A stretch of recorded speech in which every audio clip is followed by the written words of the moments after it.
Winnie the Pooh by A. Millen. A house is built at Pooh Corner. One day, when Pooh Bear had nothing else to do, he thought he would do something. So he went round to Piglet's house to see what Piglet was doing.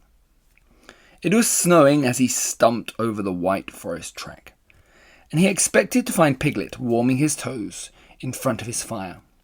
But to his surprise, he saw the door was open, and the more he looked inside, the more Piglet wasn't there.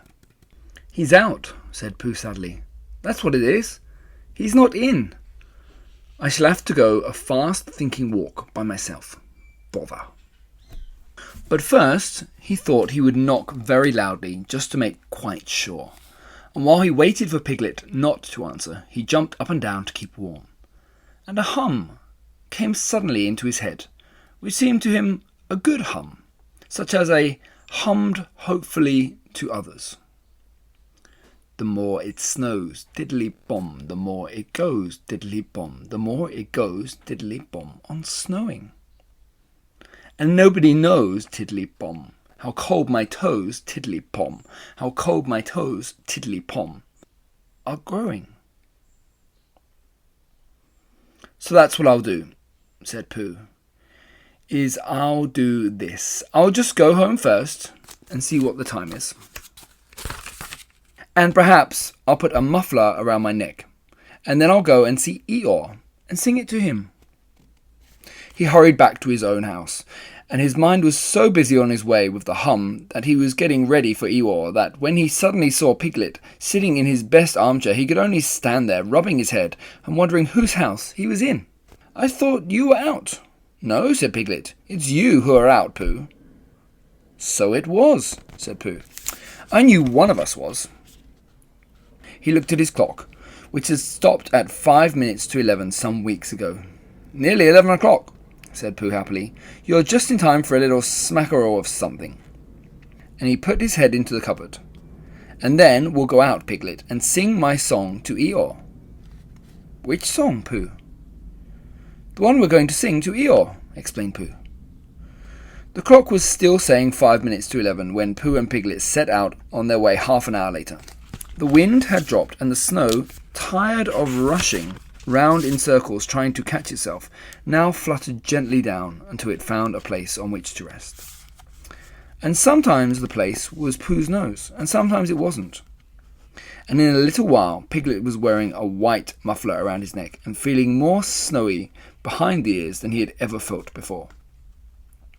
"Pooh," he said at last, and a little timidly, because we don't want Pooh to think he was giving in, "I was just wondering, how would it be if we went home now and practiced your song, and then sang it to Eeyore tomorrow or the next day, when we happen to see him?"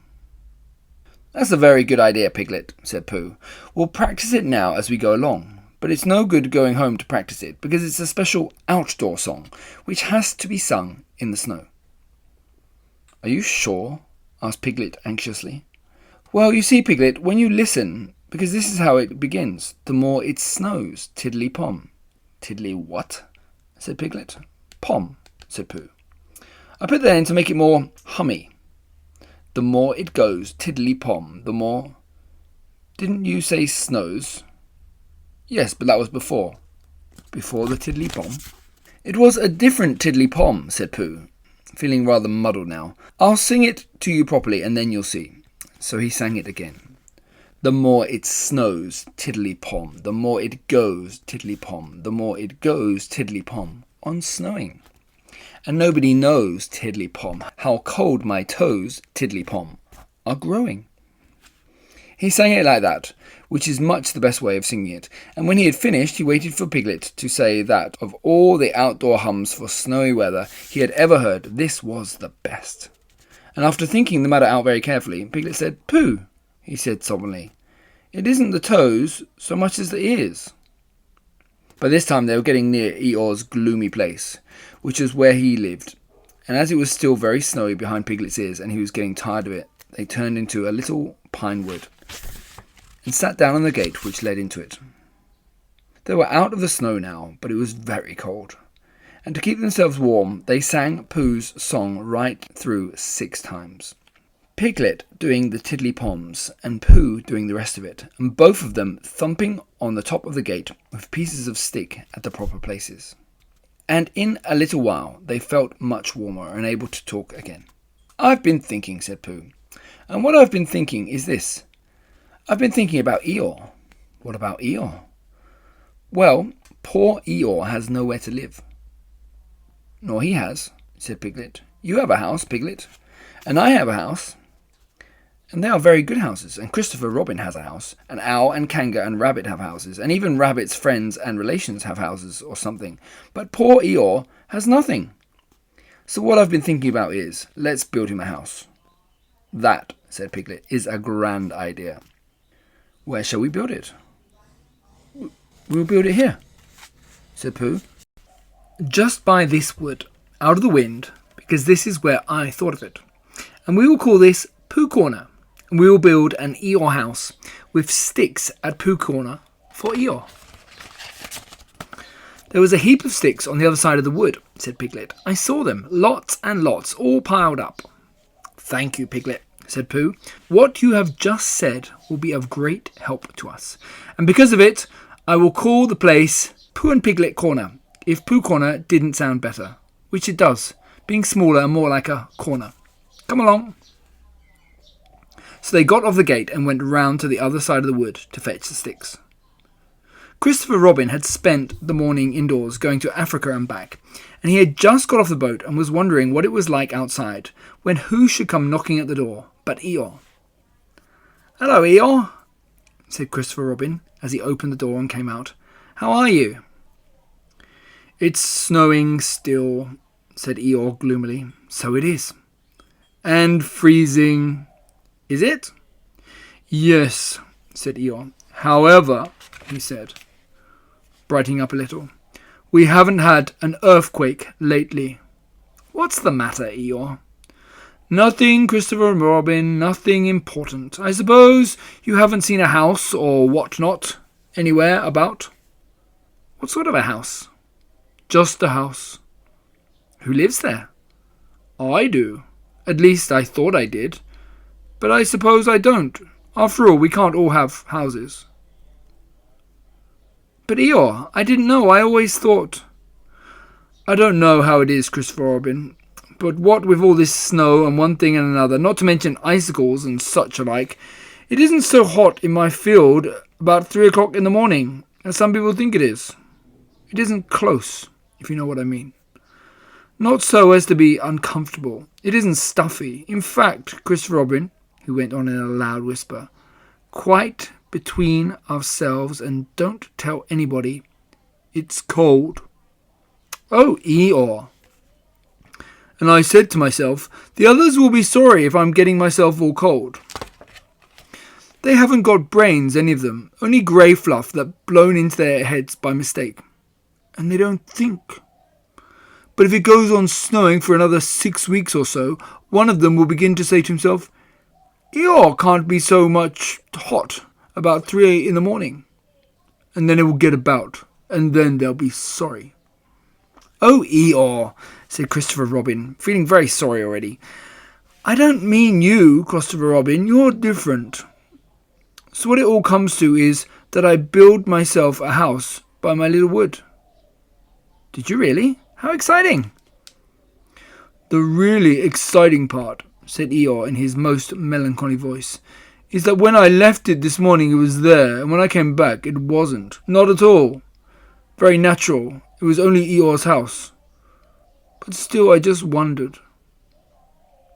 Christopher Robin didn't stop to wonder. He had already put in his... Christopher Robin didn't stop to wonder. He was already back in his house, putting on his waterproof hat, his waterproof boots, and his waterproof Macintosh as fast as he could. "We'll go and look for it at once," he called out to Eeyore. "Sometimes," said Eeyore, "when people have quite finished taking a person's house, there are 1 or 2 bits which they don't want and are rather glad for the person to take back, if you know what I mean. So I thought if we just went—" "Come on," said Christopher Robin, and off they hurried. And In a very little time, they got to the corner of the field by the side of Pine Wood, where Eeyore's house wasn't any longer. "There," said Eeyore. "Not a stick of it left. Of course, I've still got all this snow to do what I like with. One mustn't complain." "There," said Eeyore. "Not a stick of it left. Of course, I've still got all this snow to do what I like with. One mustn't complain." But Christopher Robin wasn't listening to Eeyore. He was listening to something else. "Can you hear it?" he asked. "What is it? Somebody laughing?" "Listen." They both listened, and they heard a deep, gruff voice saying in a singing voice that the more it snowed, the more it went on snowing, and a small, high voice twiddly-pomming in between. "It's Pooh," said Christopher Robin excitedly. "Possibly," said Eeyore. "And Piglet," said Christopher Robin excitedly. "Probably," said Eeyore. "What we want is a trained bloodhound." And the words of the song changed suddenly. The words of the song changed suddenly. "We finished our house," sang the gruff voice. "Tiddly-pom," sang the squeaky one. "It's a beautiful house, tiddly-pom. I wish you were mine, tiddly-pom." "Pooh!" shouted Christopher Robin. The singers on the gate stopped suddenly. "It's Christopher Robin," said Pooh eagerly. "He's round by the place where we got all those sticks from," said Piglet. "Come on," said Pooh. They climbed down their gate and hurried round the corner of the wood, Pooh making welcoming noises all the way. "Why, here is Eeyore," said Pooh, when he had finished hugging Christopher Robin, and he nudged Piglet, and Piglet nudged him, and they thought to themselves, what a lovely surprise they got ready. "Hello, Eeyore." "Same to you, Pooh Bear, and twice on Thursdays," said Eeyore gloomily. Before Pooh could say why Thursdays, Christopher Robin began to explain the sad story of Eeyore's lost house. And Pooh and Piglet listened, and their eyes seemed to get bigger and bigger. "Where did you say it was?" asked Pooh. "Just here," said Eeyore. "Made of sticks?" "Yes." "Oh," said Piglet. "What?" said Eeyore. "I just said oh," said Piglet nervously. And so, as to seem quite at ease, he hummed Twiddly-Pom once or twice in a "what shall we do now" kind of way. "You're sure it was a house?" said Pooh. "I mean, you're sure the house was just there?" "Of course I am," said Eeyore. And he murmured to himself, "No brain at all, some of them." "Why, what's the matter, Pooh?" asked Christopher Robin. "Well," said Pooh, "the fact is," said Pooh. "Well, the fact is," said Pooh. "You see," said Pooh. "It's like this," said Pooh. And something seemed to tell him that he wasn't explaining very well, and he nudged Piglet again. "It's like this," said Piglet quickly. "Only warmer," he added after deep thought. "What's warmer?" "The other side of the wood, where Eeyore's house is." "My house?" said Eeyore. "My house was here." "No," said Piglet firmly, "the other side of the wood, because of being warmer."